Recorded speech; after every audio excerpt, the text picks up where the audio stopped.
శ్రీవారిని ఈ రోజు ఉదయం వీఐపీ విరామ సమయంలో మాజీ ఇండియన్ క్రికెటర్ భరత్ అరుణ్, సినీ నటి ప్రియా ఆనంద్ వేరువేరుగా దర్శించుకున్నారు. వారికి ఆలయ అధికారులు స్వాగతం పలికి దర్శనం ఏర్పాట్లు చేశారు.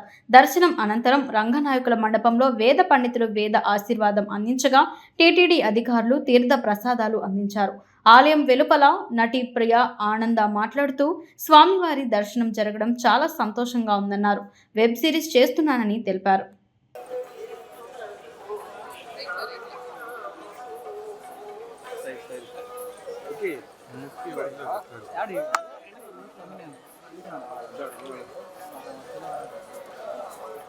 నిన్నే అడిగినాడు ముఖ్యంగా